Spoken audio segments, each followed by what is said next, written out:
साथियों नमस्ते। तो आज हम चैप्टर 1 की वर्कशीट 2 सॉल्व करेंगे और ये वर्कशीट बहुत ही इम्पॉर्टेंट है। पहला प्रश्न है यूक्लिड विभाजन एल्गोरिथ्म दो धनात्मक पूर्णांक के निम्न में से किसे परिकलित करने की तकनीक है। तो देखो, यूक्लिड विभाजन एल्गोरिथ्म हमारे जो सिलेबस है वहाँ से हटा दिया है। फिर भी अगर आपको इसका आंसर चाहिए तो इसका आंसर है मस, यानी कि यूक्लिड विभाजन एल्गोरिथ्म जो है मस ज्ञात करने की एक तकनीक है। दूसरा प्रश्न है पाई क्या है। तो पाई एक अपरिमेय संख्या है, जो कि मैं बता चुका हूँ, है ना।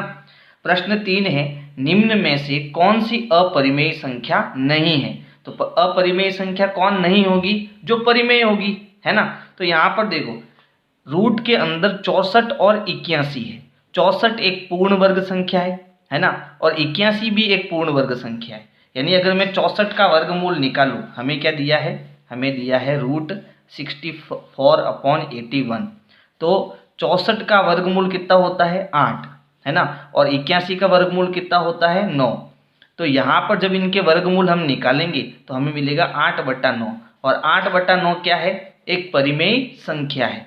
तो हमें यही तो बताना था कि इनमें से कौन अपरिमेय संख्या नहीं है। तो ऑप्शन अ जो है वो हमारा सही हो जाएगा। बाकी सारी संख्याएं क्या है, बाकी सारी संख्याएं अपरिमेय हैं। प्रश्न 4 है 2.121 फिर 1121 फिर 1112, यानी कि दशमलव के बाद प्रत्येक संख्या जो है वो अलग अलग है। यानी यहाँ पर इनका ये रिपीट नहीं हो रही है। हमने पढ़ा था दशमलव प्रसार के बारे में, है ना, कि ये दशमलव प्रसार क्या होता है। तो दशमलव प्रसार जो है वो दो प्रकार का होता है। एक तो होता है शांत और दूसरा होता है अशांत।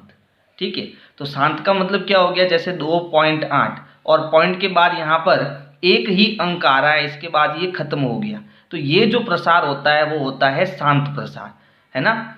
और एक इसमें अशांत जो है वो दो प्रकार के होते हैं। ठीक है, एक तो होता है आवर्ती प्रकार का, यानी कि दशमलव के बाद में जैसे 2.12 और ऐसे ये चलता जा रहा है। तो पॉइंट के बाद देखो प्रत्येक अंक का क्या हो रहा है, आवृत्ति हो रही है। यानी 1 2 इस प्रकार से इसकी आवृत्ति हो रही है। तो इसको हम 2.12 के ऊपर बार ऐसे भी लिख सकते हैं। यानी ये 1 2 जो है बार बार आ रहा है, तो इसको हम ऐसे भी लिख सकते हैं। तो ये जो शांत और अशांत आवृत्ति जो है ये दोनों परिमेय संख्या होती है। यानी इनको हम P/Q के रूप में व्यक्त कर सकते हैं। अब कैसे कर सकते हैं वो मैं आपको जो मैंने प्रश्नावलियाँ सॉल्व की है उसमें बता चुका हूँ। ठीक है, अब दूसरा जो प्रकार होता है अशांत का वो होता है अनावृत्ति, है ना, जिसकी आवृत्ति ना हो। तो यहाँ पर देखो इनकी जो आवृत्ति है वो नहीं हो रही है। तो आवृत्ति नहीं हो रही है तो ये कैसी है, ये आपके अशांत है और अनावृत्ति है। ठीक है, तो ये आपकी कैसी संख्या होगी, ये आपकी अपरिमेय संख्या होगी। ये कैसी संख्या होगी, अपरिमेय संख्या, है ना। यानी शांत और आवृत्ति है तो वो परिमेय होगी, और अशांत अनावृत्ति है तो वो क्या होगी, अपरिमेय संख्या होगी। तो यहाँ पर ये जो हमें प्रश्न दिया है इसका सही उत्तर क्या होगा, अपरिमेय संख्या होगा। फिर 5वां प्रश्न है निम्न में से कौन सा भिन्न का दशमलव प्रसार शांत है। यानी इनमें से कौन सा जो ऑप्शन है जिसका प्रसार करने पर, यानी इन 11 में शांसों का भाग देने पर इसका दशमलव प्रसार हमें शांत मिलेगा, इनमें से कौन सा राइट होगा। तो देखो, जब हम P/Q यानी परिमेय संख्या लेते हैं और जो नीचे हर वाला संख्या होती है इसका हम गुणनखंड करेंगे, और हमें अगर इसका दशमलव प्रसार 2m इंटू 5n इस रूप में मिलेगा तो दशमलव प्रसार शांत होगा, नहीं तो अशांत होगा। ठीक है, तो चलो यहाँ पर जितने भी ऑप्शन हैं इनके जो हर है इनके हम गुणनखंड करते हैं। तो यहाँ पर देखो सबसे पहला ऑप्शन हमारा है 11/700। तो इसको शांसों को मैं क्या लिख सकता हूँ, 11/7 × 100 ये लिख सकता हूँ, है ना। गुणा कराएंगे तो हमें शांसु मिलेगा। फिर इसको मैं 11/7 गुणा, अब 100 के अगर हम अभाज्य गुणनखंड करें तो देखो 100 के अभाज्य गुणनखंड करो तो 50 बार भाग जाएगा, फिर 2 का भाग दो 25 बार भाग जाएगा, फिर 2 का भाग 2, सॉरी 5 का भाग 2, तो 5 बार भाग जाएगा, फिर 5 एकम 5। तो इसकी गुणनखंड में क्या मिले, 2 यहाँ 2 बार आ रहा है तो इसको हम 2 की घात 2 लिख सकते हैं। 5 2 बार आ रहा है तो इसको हम 5 की घात 2 लिख सकते हैं।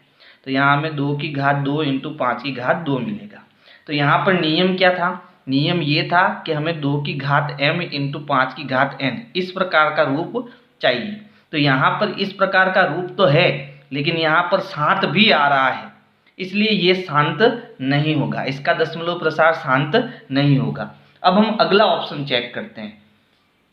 तो देखो अगला ऑप्शन हमारा है 91/100, 91/100। तो देखो अभी हमने इसको सॉल्व किया है, 100 के हमने गुणनखंड किए, क्या है 2 की घात 2 इंटू 5 की घात 2, है ना। ये हमने इसके क्या किए थे, गुणनखंड किए थे। तो यहाँ पर देखो इस ऑप्शन में जो हमारा हर है वो 2 की घात m इंटू 5 की घात n का रूप बन रहा है, यानी कुछ इस प्रकार का बन रहा है। इसलिए ये ऑप्शन हमारा क्या हो जाएगा, इसका दशमलव प्रसार शांत हो जाएगा, है ना। इसका दशमलव प्रसार क्या हो जाएगा, शांत हो जाएगा। इसलिए ब ऑप्शन हमारा सही हो जाएगा। स क्यों नहीं होगा, क्योंकि देखो इसमें 2 की घात m इंटू 5 की घात n का रूप तो है, लेकिन साथ में 7 की घात 3 भी आ रहा है, इसलिए ये ऑप्शन गलत, ये ऑप्शन गलत और ये ऑप्शन हमारा सही होगा। अगला प्रश्न है 1260 के अभाज्य गुणनखंडों को घातांक रूप में लिखिए।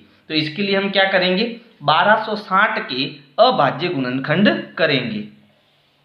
तो अभाज्य गुणनखंड में हमें किस किस का भाग देना है, 2 3 5 7 11 इनका भाग देना है। तो सबसे पहले देखो ये सम संख्या है तो 2 का भाग देंगे, तो भाग दो, 2 छंग 12, 2 त्रिया 6 और 0। अभी भी सम संख्या है, 2 का भाग देंगे, तो 2 त्रिया 6, फिर बचा 0, फिर 2 एकम 2, बचा 1 और 2 पंजे 10। अब ये हमारी विषम संख्या आ गई, तो 2 का भाग नहीं जाएगा। अब 3 का भाग जाता है या नहीं जाता है, इनको जोड़ो, तो 3 और 1 4, 4 और 5 कितना होता है 9, 9 3 के पहाड़े में आता है, इसलिए इसमें 3 का भाग जाएगा। तो 3 का भाग देंगे, 3 एकम 3, ठीक है। पीछे बचा 0, अब भाग नहीं जा रहा है तो हासिल टूटी 0 लगाएंगे, कितना बन गया 15, भाग देंगे, तीनों पंजे 15। अभी भी 3 का भाग जा रहा है, तो देखो 3 त्रिया 9, पीछे बचा 1, तीनों पंजे 15। अब 3 का भाग नहीं जा रहा है तो हम 5 का भाग देंगे, तो 7 पंजे 35। अब 7 का भाग जा रहा है, 7 एकम 7। तो इसके देखो गुणनखंड क्या मिले, 2 यहाँ 2 बार आ रहा है तो इसको हम 2 की घात 2 लिख सकते हैं, गुणा 3 कितनी बार आ रहा है 2 बार, तो इसे 3 की घात 2 लिख सकते हैं। 5 एक बार है तो गुणा 5 और गुणा 7, ये इसके क्या हो जाएंगे, अभाज्य गुणनखंड हो जाएंगे। तो यहाँ पर मैं इसको लिखूंगा 1260 बराबर 2 की घात 2 इंटू 3 की घात 2 इंटू 5 इंटू 7, यानी इनका जब हम वापस गुणा करेंगे तो हमें 1260 ही मिलेगा। तो इस प्रकार से आपको प्रश्न 6 करना है। अब प्रश्न 7 देखो, संख्याओं 55 व 88 का मस ज्ञात कीजिए। तो देखो मस कैसे ज्ञात करते हैं, हमें एक संख्या दी है 55 और एक संख्या दी है 88, दोनों के अलग अलग अभाज्य गुणनखंड करेंगे। तो यहाँ पर देखो किसका भाग जाएगा, सीधा 5 का भाग जाएगा, 5 एकम 5, 5 एकम 5। फिर सीधा किसका भाग जाएगा 11, 11 एकम 11। इसमें 2 का भाग जाएगा, 2 चौक 8, 2 चौक 8। अभी भी 2 का भाग जा रहा है, 2 दूनी 4, 2 दूनी 4। अभी भी 2 का भाग जा रहा है, 2 एकम 2, 2 एकम 2, ठीक है। तो यहाँ पर देखो 55 के हमें क्या गुणनखंड मिले, तो 55 के हमें गुणनखंड मिले 5 इंटू 11। फिर 88 के हमें क्या गुणनखंड मिले, तो यहाँ देखो 2 कितनी बार आ रहा है, 2 यहाँ पर आ रहा है 3 बार, तो इसे हम 2 की घात 3 लिख सकते हैं, गुणा यहाँ 11 भी आ रहा है तो 11 भी आएगा। अब मस का मतलब क्या होता है, मस का मतलब होता है कि वह गुणनखंड जो दोनों में हो और सबसे छोटी घात हो, ये मस का मतलब होता है। तो देखो 11 इसमें भी है और 11 इसमें भी है, तो 55 और 88 का जो मस होगा वो कितना होगा भाई, 11 होगा। ये हमारा आंसर हो जाएगा। नेक्स्ट देखो प्रश्न संख्या 8। तो प्रश्न 8 है, संख्या 3/625 का दशमलव प्रसार शांत है या अशांत आवृत्ति है, इसे दशमलव रूप में लिखिए।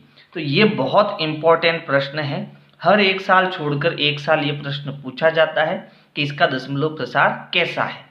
तो देखो मैंने अभी बताया आपको कि अगर इसका जो हर है, हमें संख्या क्या दी है 3/625, इसका हर 2 की घात m इंटू 5 की घात n इस रूप में हमें मिल जाएगा तो इसका दशमलव प्रसार शांत होगा, नहीं तो नहीं होगा। तो इसके लिए हम क्या करेंगे, 625 के अभाज्य गुणनखंड करेंगे। तो इसमें देखो 6 और 2 8, 8 5 13, यानी 3 का भाग नहीं जाएगा, सीधा 5 का भाग देंगे। तो 5 एकम 5, पीछे बचा 1, 5 दूनी 10, पीछे बचा 2, 5 चौक 25।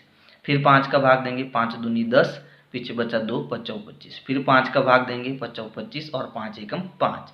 तो यहाँ पर देखो 5 कितनी बार आ रहा है, 4 बार। तो यहाँ मैं इसको 3/625 को क्या लिख सकता हूँ, 3/5 की घात 4। ठीक है। अब देखो यहाँ 5 की घात n का रूप तो हमें मिल गया, लेकिन 2 की घात m का रूप हमें यहाँ गुणे में नहीं मिला। तो क्या मैं यहाँ इंटू करके 2 की घात 0 लिख सकता हूँ? बिल्कुल लिख सकता हूँ, क्योंकि किसी भी संख्या की घात 0 है तो उसका मतलब उत्तर कितना है, 1 है। तो 2 की घात 0 का मतलब कितना हो गया, 1। तो यहाँ 1 को जब मैं इससे गुणा कराऊंगा तो मुझे यही मिलना है। अब देखो यहाँ पर हमें एक लाइन लिखनी है, हमें क्या लिखना है, यहाँ पर हर 2 की घात m इंटू 5 की घात n का रूप है, इसलिए इसका दशमलव प्रसार शांत है। तो अब इसको करना कैसे है, तो यहाँ पर हमारे पास जगह कम है, तो यहाँ लिख देते हैं 3/625 में 625 का दशमलव